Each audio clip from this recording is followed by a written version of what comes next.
안녕하십니까.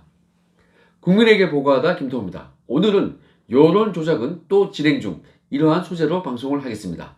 여러분, 우한 폐렴 사태가 걷잡을 수 없이 번지고 있습니다. 어제 제가 방송에서 소개해드린 바와 같이 서울대 교수님의 그 분석과 같이요, 최악의 상황이 오면은 전 국민의 40%가 감염이 되고 2만 명 정도가 사망을 할 수 있다, 이러한 생각에 매우 두렵습니다. 국정을 책임지는 사람은 이럴 때일수록 낙관적이기보다는 최악의 상황을 가정해 놓고서 가장 할 수 있는 최대의 조치를 취해야 하는 것입니다. 그래서 늦었지만요, 지금이라도 이 중국에서 우리 대한민국으로 들어오려는, 입국하려는 사람을 완전히 그냥 폐쇄 조치를 해야 되는 것입니다. 그런데 이러한 전국적인, 전 세계적인 불행한 시국을 틈타가지고 또 이것을요, 정쟁에 이용하는 그러한 세력들이 있습니다. 이러한 여론 조작 행태는요, 이 김태호 TV가 완전히 그냥 바로잡을 것입니다. 최근 이 우한 폐렴이 급격히 번졌고 그 과정에서 신천지 교회가 문제가 되었습니다. 그러자 어떠한 특정 세력들이 이 신천지와 이 새누리, 여기를 딱 연결을 시켜가지고 정쟁에 활용하려고 하고 있습니다. 지금 당장 인터넷을 한번 뒤져보면요, 신천지와 새누리를 함께 검색을 해보시면은 인터넷과 SNS, 여기에서요, 그러한 언급이 되고 있는 거, 이것을 발견할 수 있을 것입니다. 그런데 여러분, 이 진실을 알아보면요, 사실은요, 이 신천지로 재미를 보려고 하다가 자기네들이 당하는 꼴이 될 것입니다. 이거 꼭 지켜보면 됩니다. 여러분, 이것과 관련해가지고 과거 인터넷 자료, 요것만, 이 기사만 정확히 검색을 해도 진실은 확인이 됩니다. 자, 과거에도요, 2012년도죠. 그 당시 대선 무렵이었는데, 그 새누리당 박근혜 그 당시 후보가 이단 종교인 이 신천지와 이 연루가 되어 있다, 이러한 의혹이 온라인과 SNS, 여기를 통해서 급속하게 확산이 되었었거든요. 그런데 그 당시에 그 새누리당에서 정말 대응을 잘했습니다. 팩트로 완벽하게 반격을 취했습니다. 자, 이것을 보면은 지금 그 유언비어를 막을 수가 있는 것입니다. 자, 제가 지금 과거의 기사를 소개해 드리는데요. 이것은 2012년 12월 13일자, 그 당시 대선 임박할 때였죠. 그때 이 노컷 뉴스에 나와 있는 그러한 기사입니다. 제목은 반격에 나선 새누리, 이해찬 신천지 신문의 축사, 이러한 제목이죠. 이 기사를 보면은 새누리당 안형환 대변인이 이렇게 얘기를 했습니다. 신천지와 관련이 있다고 의혹을 받았던 그 신문에 민주통합당 문재인 후보의 광고가 버젓이 실려 있다, 이렇게 얘기를 했고요. 이런 부분을 한 번쯤 고민하고 고려를 해야 할 것 같다, 이렇게 말을 했습니다. 안 대변인은 계속해서 뭐라고 했냐면요, 이 신문의 한 포럼에서 이해찬 전 민주당 대표가 축사를 한 것으로 보도되고 있다, 이렇게 하면서 종합적으로 고려를 해야 한다, 이렇게 말을 했습니다. 자, 그리고 같은 날요, 뉴데일리 뉴스에서는 이렇게 보도가 되었습니다. 문재인의 이 신천지 역풍, 이해찬 축사 대신 광고, 이런 제목의 기사를 올렸거든요. 그 내용을 보면요, 당시 이 뉴데일리에서는 낙검수의 김용민, 이 사람의 트위터 요 내용을 소개를 했습니다. 김용민의 트위터 내용을 보면은 박근혜 충격이네요. 측근들이 자기 아버지를 신으로 생각하고 본인은 사이비 종교 교주와 20년 가까이 협력 관계를 맺고 신천지와도 우호적인 관계이고, 개신교 여러분, 이거 심각한 문제입니다. 박근혜 새누리당과 어떤 우호적인 관계인지 곧 드러날 것입니다. 이러한 글을 올렸습니다. 이에 대해서 새누리당은 즉각적으로 반박을 했습니다. 핵심만 소개를 드리면요, 민주당 이해찬 전 대표가 신천지교와 관련이 있다고 그러한 논란을 빚어온 천지일보의 창간 3주년 기념 축사, 요것을 했던 것으로 나타났고, 이 신문의 홈페이지에는 문재인 후보가 두 팔을 번쩍 들어서 떡하니 하트를 그리는 광고가 있다, 이렇게 반격을 한 것입니다.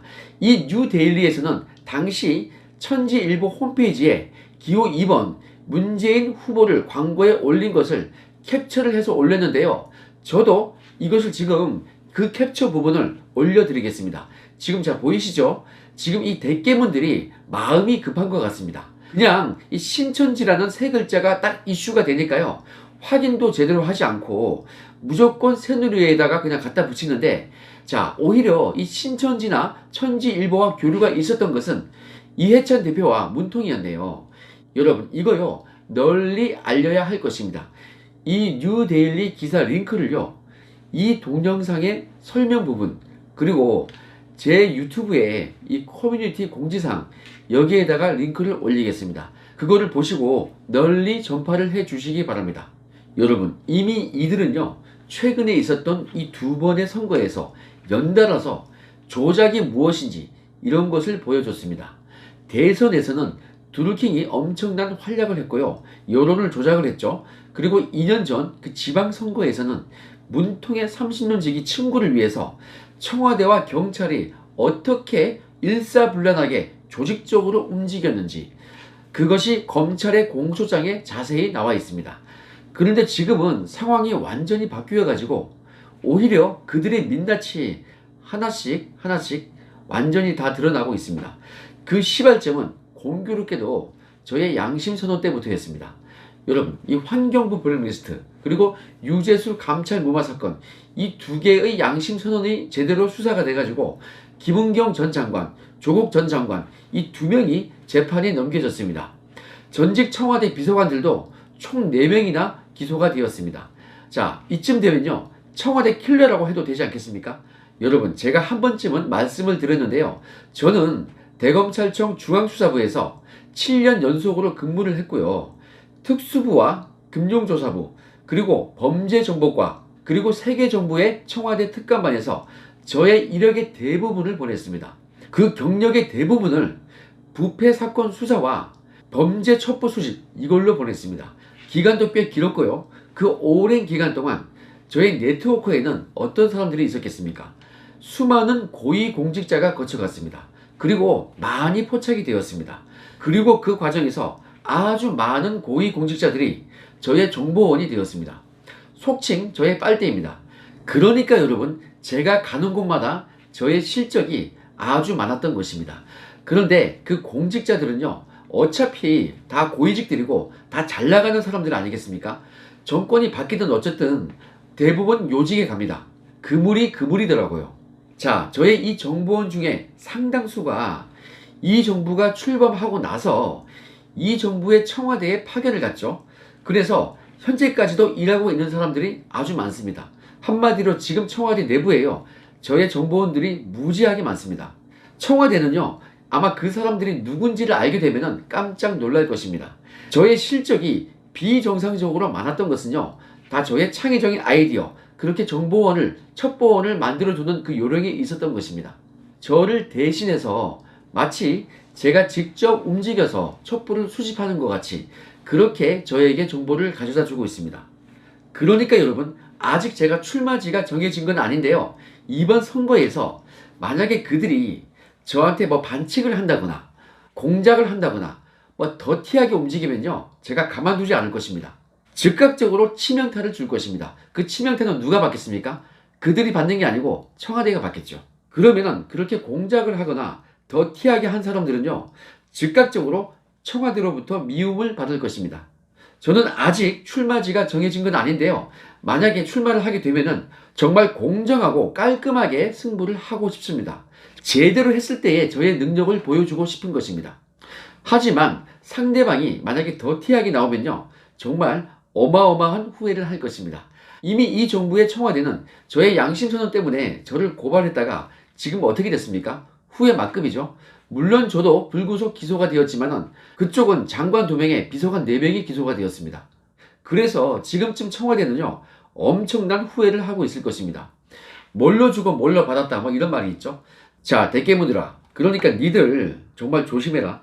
함부로 키보드질 했다가 그 손가락 부러진다. 심지어 여러분, 제가 한참 양심 선언을 할 때요, 저에게 입에 담지도 못할 그러한 욕설을 했던, 이상한 부모 욕까지 했던 그런 사람들요, 지금 신원이 일부 확인되어 가지고 조사가 진행 중에 있습니다. 어떤 사람은요, 저한테 이메일을 뭐 4-4번이나 보내고 있습니다. 잘못했다고 싹싹 빌고 있습니다. 제가 조만간에 그 사람의 신원만 가리고 그 내용 부분만 캡처를 해서 한번 보여드리겠습니다. 뭐 처벌 위기가 되니까 이렇게 싹싹 비는 거죠. 그런데 뭐 이제 와서 쫄린다고 후회를 한들 무슨 소용이 있겠습니까? 저는 수사와 정보를 20년 가까이 그렇게 했던 사람 아니겠습니까? 저는 그냥 한 것도 아니고요. 하루에 서너 시간만 자고 죽기 살기로 일을 했던 사람입니다. 워크홀릭이었습니다. 그러니 여러분, 앞으로 제가 싸우는 것을요, 정말 재미있게 관전만 하시면 되는 것입니다. 자, 다시 우한 폐렴 이야기로 돌아가세요. 지금 대구에 있는 이 신천지 교회에서 갑자기 이 확진자가 확 늘었는데요. 이에 대해서 어떠한 가설이 돌고 있습니다. 이 신천지 교회를 통해서 감염이 어떠한 경로를 통해서 이루어진 것인가, 이거에 대해서 분석을 한 것인데요. 매우 간단한 거니까 제가 잠깐 말씀을 드리겠습니다. 제가 다시 강조를 드리는데, 지금 드리는 이 얘기는요, 팩트라기보다는 아직까지는 시나리오 혹은 가설이라고 보시면 되겠습니다. 한번 신빙성이 있는지 없는지 들어보시기 바랍니다. 그런데 여러분, 제가 조금 보수적으로 많이 낮춰서 얘기하는 거 아시죠? 자, 순서를 말씀드리면요. 먼저 중국에서 조선족 간병인이 우한 폐렴에 걸렸습니다. 그래서 걸린 상태로 대한민국으로 입국을 했고요. 그 간병인이 경북 청도에 있는 그 병원의 환자에게 접촉을 했던 것입니다. 그때 이 간병 봉사를 왔던 신천지 교인들이 좀 있었다고 합니다. 그리고 그 신천지 신자가 신천지 교회를 또 갔고요. 바로 그 신천지 교회에서 대구, 경북, 그리고 전국적으로 퍼져나갔다. 바로 이런 시나리오죠. 그리고 그 신천지는요, 중국 우한에 수많은 신도가 있는 그러한 지교회가 있다고 합니다. 그래서 이러한 것도 매우 우려가 되는 상황이죠. 여러분, 만약에 이 가설이 사실로 확인이 된다면요, 이것은 인재인 것입니다. 막을 수 있었는데 못 막았다, 이 얘기죠. 왜냐하면 이 가설이 사실로 확인된다면요, 최초에는 이 중국에서 이 조선족이 국내로 넘어왔기 때문에 그것 때문에 전파가 된 거 아니겠습니까? 중국에서 국내로 입국하는 것을 폐쇄해야 한다는 그 말을요, 우리나라 정부가 듣지 않았기 때문에 이렇게 크게 번진 거 아니겠습니까?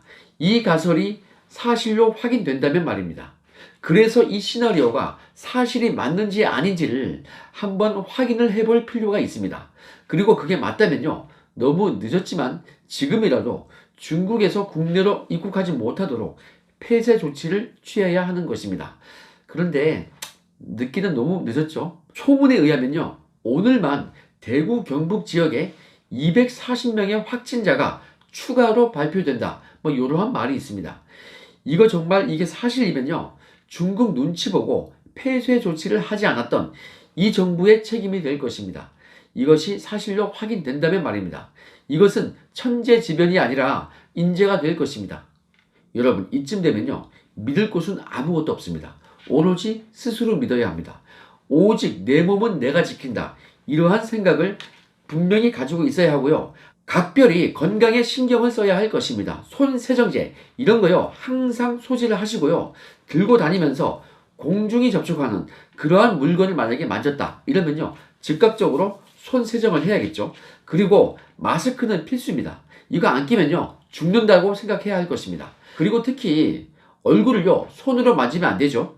그리고 어제 제가 공지사항에도 올렸다시피 의사협회의 권고사항을 잘 지켜주시기 바랍니다. 자, 이렇게 신경 써서 공포의 우한 폐렴을 극복을 하시고 더욱 건강하시기 바랍니다. 자, 이 중국 재앙과 토착 재앙을 끝내기를 기원하면서 오늘 방송은 여기까지 하겠습니다.